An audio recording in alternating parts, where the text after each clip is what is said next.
Oh,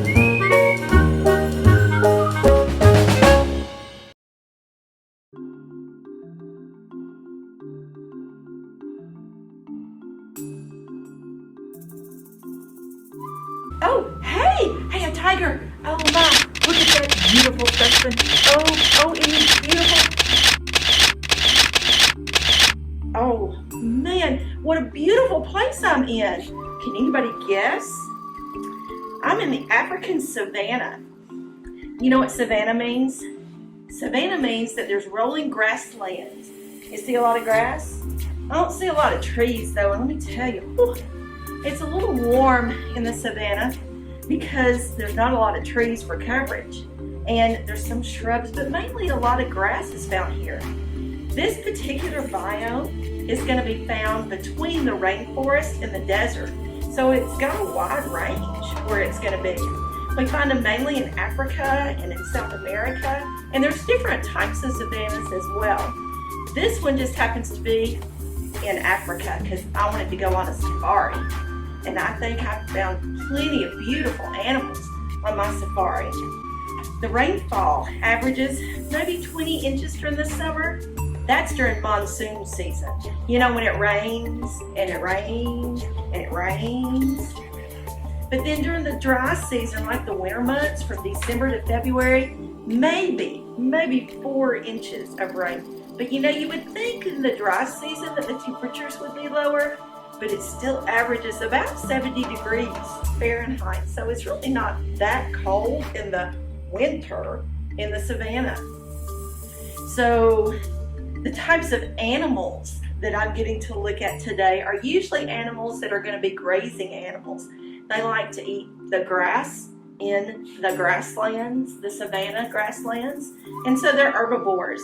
And a lot of those are going to be things like elephants and zebras and some of those gazelles that kind of hop around, and even see horses and giraffes and lions and maybe a few tigers out here too. Well, I'm going to get back to my safari and see what else I can see and take pictures of. It was good to have you visit the biome with me.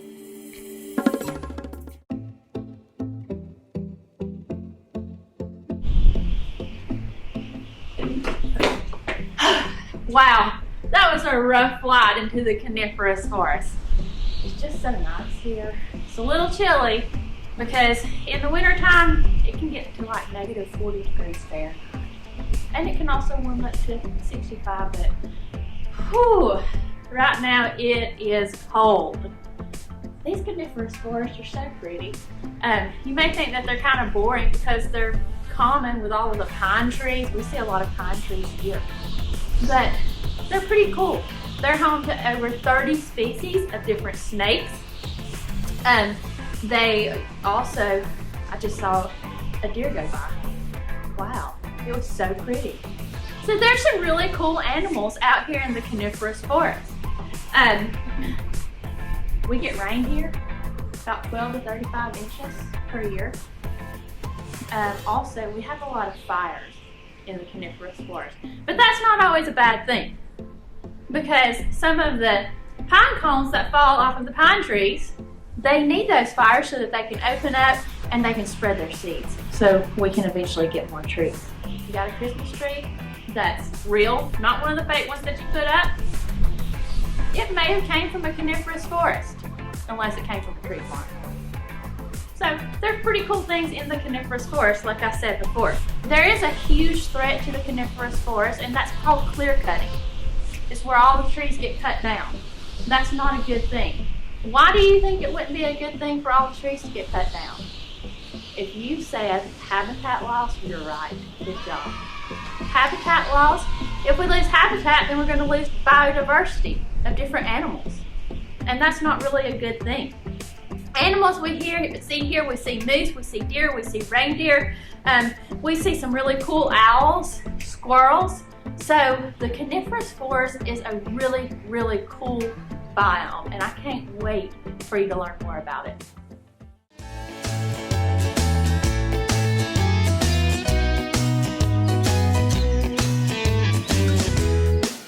Hello class, Today, you're going to be learning about the most important biome you're going to learn about ever because you live in this particular biome.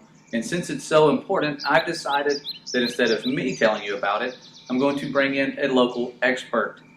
He is someone known in these parts by the legendary name of Little Daryl. And Little Daryl has spent most of his time surviving in the deciduous temperate forest of America.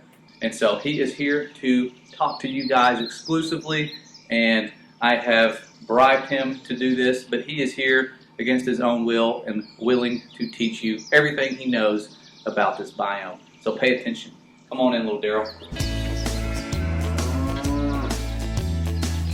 Thanks for the introduction.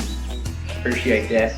Okay, guys, I'm going to tell you everything you need to know about the deciduous forest. Well, if you want to find out for yourself, just go step outside because you live in one. That's the easiest way right there. That's all I can tell you, is you live in one. I know most of you kids don't go outside nowadays because you're scared. Well, don't be scared. I'm here to tell you, I survived the harshest conditions. The other day I was outside, it was raining. I survived. I know what you're thinking, this guy's tough. I am pretty tough. Well, the deciduous forests have a lot of cool characteristics. For one, their season changes. You guys love this fall weather. Well, it ain't that special because it happens every year. We got 4 seasons. All you guys seem to care about is football season. Well, we got 4 seasons, and they're nice. Summer, pretty hot around here. Fall, it's okay. Winter, it gets pretty darn cold. And if you guys will notice about our trees, we have something a little different. The leaves on our trees are a lot like some of you people, or some of my exes, but they're like leaves on a tree around here, a deciduous tree. When the seasons change or the conditions change, they show their true colors, and they just leaf. They just go. Like my ex, man, she broke my heart, man. I'm telling you, something awful. Just left. Showed her true colors last fall, and just left me. Broke up with me, but she said that, I called her crying. She said, it's okay. It's okay, Little Daryl. We can still be cousins, so we're all right. We're still getting along just fine. But back to what I was saying, the deciduous forest, the temperate deciduous forest, are pretty awesome. They have a lot of biodiversity. If you don't know what that word means, look it up. It's an important word you're going to be needing to know for this lesson in this class. So there's a lot of biodiversity. We got deer, we got possums. I love some possums. We got armadillos. Armadillos have made it here somehow. When I was growing up, we didn't have armadillos, and now they're just everywhere. There's armadillos in the road. I almost ran over one the other day, about lost a wheel on my tricycle. It was something awful. I'm telling you what, it's just something awful. So you got to look out for them armadillos. They come out at night. They're nocturnal. Is that the word I'm looking for? Nocturnal? Yeah, they're nocturnal, and they come out at night, so they're pretty cool. But don't touch them. They won't give you corona. They'll give you leprosy. So don't touch them armadillos. That's bad. That's my Aunt Betty. She knows. That's bad. Ooh. Half her moles done fell off. Now, but the deciduous forests, they're a lot of fun. You need to go explore them. I'm telling you, we got snapping turtles, and we got your regular turtles. We got all sorts of different kinds of turtles, and you need to go explore and see what kinds there are out there and come out of your shell. They may not come out of their shell, but you need to come out of your shell and explore the deciduous forest because we got them all around here when you look up at the mountains. So get out there, explore the deciduous forest. These things are awesome. You guys are awesome, but you need to stay safe because the other day I was outside and I got bit by a mosquito, and it is scary. So make sure you wear bug spray and make sure you're safe because there's only one of you. There might be, well, no, there's only one of me too, but you guys are more awesomer than me. And I want you to take care of yourself. Stay safe. And listen to your teachers.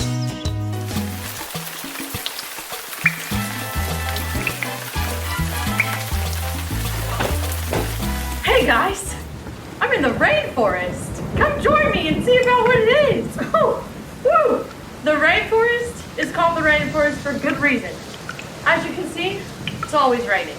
There's really only 2 seasons, rain and rainier. In fact, the rainforest gets up to 400 inches of rain a year. That's as tall as a telephone pole. So it's really wet here. Because of that, the rainforest is the most biodiverse biome of all of them. You can find up to 200,000 species of plants, and over half of the known species of plants and animals live in the rainforest. You can find birds, monkeys, snakes, and even a jaguar. Unfortunately, the rainforest only covers about 2% of the Earth's surface. This is because of really human activities that lead to the disappearance of the rainforest. So come discover all of the mysteries of the rainforest before they disappear. Bye! Oh, hi everybody. I'm over here in the Tundra biome. Oh man, it is cold over here. Oh, it is so cold. There's actually layers of ice around here that never thaw. They call it permafrost, which is really weird because the tundra doesn't get any more precipitation or any more rain than your standard like desert. It's really it's a little bit fun in the summer because you get a little bit where it kind of thaws and you get a little bit of puddles, but that's about all you get. If you excuse me, there's a warm fire waiting for me and some hot cocoa, and I think this ice is about to start fixed, so if you'll excuse me. Water. I need water. I'm lost in the desert. It hasn't rained here for months. In fact, most deserts get less than 10 inches of rain a year. It's due to the evaporation. You see, the water is evaporating faster than it's coming down as precipitation, and so it's definitely the driest biome. The plants and animals here, they're adapted to the biome. Cactus have kind of a waxy coating on the outside that allows them to keep the water inside, the water that they collect. The reptiles, they have scales that protect them and allow them to conserve water.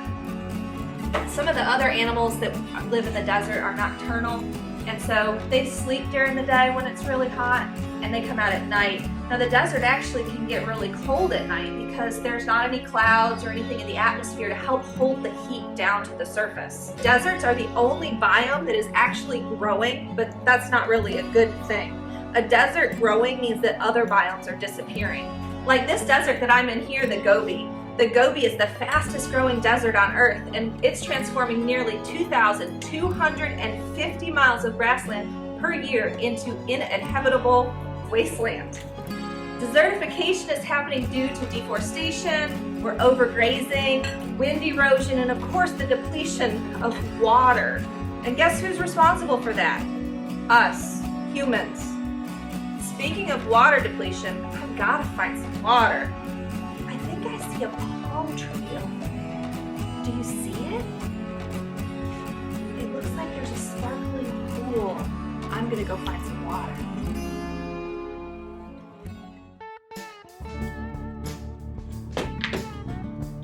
What's up, folks? Little Daryl, the legend, is here again.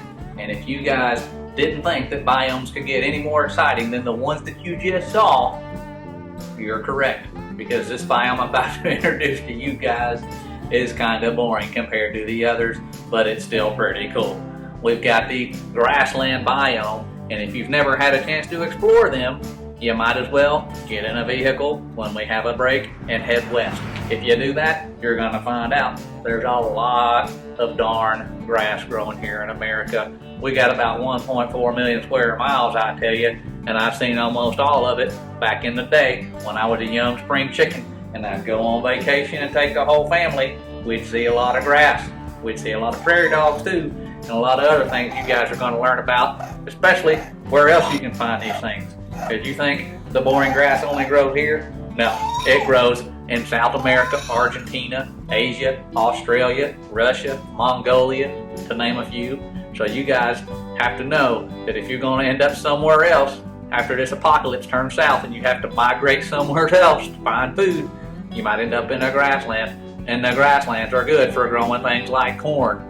Okay, I'm telling you, some of the corn I eat, some of the corn you eat, most of it comes from the grasslands in America, and these things can grow some corn. I'm telling you, head that way and you will see more corn and more bugs than you ever thought could ever exist in a grassland. They got your prairie dogs, they got your weasels, your wolves, your turkey. Love me some turkey. We got turkey season coming up. You guys know what I'm talking about right there. We got some foxes, some geese, all sorts of animals that can live and thrive off of the grass and create the coolest food chains you've ever seen. Especially me, when I get involved with the food chain, I'm gonna go and shoot me a prairie dog and I'm gonna make me some money, because farmers can't stand them prairie dogs. They be eating up all their food.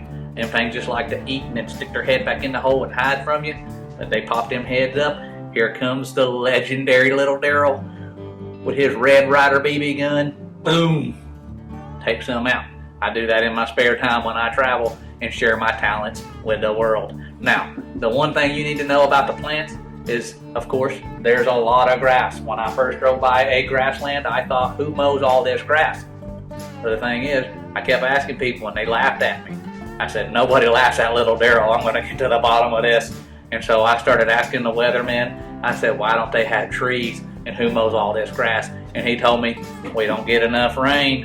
And I said, well, that makes a lot of sense, because trees take a lot of rain, and so they only have enough rain to sprout some little grass.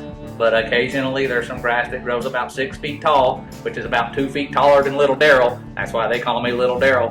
I'm about 4 feet 2. Now, the tall grasses, I got lost in them one time. I had to scream for help. Luckily, I was about 2 feet away from the interstate and somebody heard me. Now, the tall grass, 6 feet tall, but we also have things called the switchgrass. If you don't know what that is, you probably never got your butt whooped with it. Your mama said, go get a switch. By golly, you went and got the switchgrass, and they would wear you out. That's why I'm such a good kid today. And then you got your buffalo grass, your blue grandma, like grandma, Grama, like that's my grandma over there. We got your needle grass. So that's about all there is to know about the grassland. Their temperatures can get really cold, and sometimes they got some snow in them. But like I said, they don't get a lot of precipitation, so there's not a whole lot of snow in the grassland. Mostly just grass. So you guys stay safe if you're exploring the grassland. Don't get lost in the tall grass if you're as tall as me, because it can be dangerous. Because I've survived it, that don't mean you can survive it. Remember, I'm one of the toughest ones in this whole county, with the name of Little Daryl. So stay safe, explore, and learn some more from your teachers.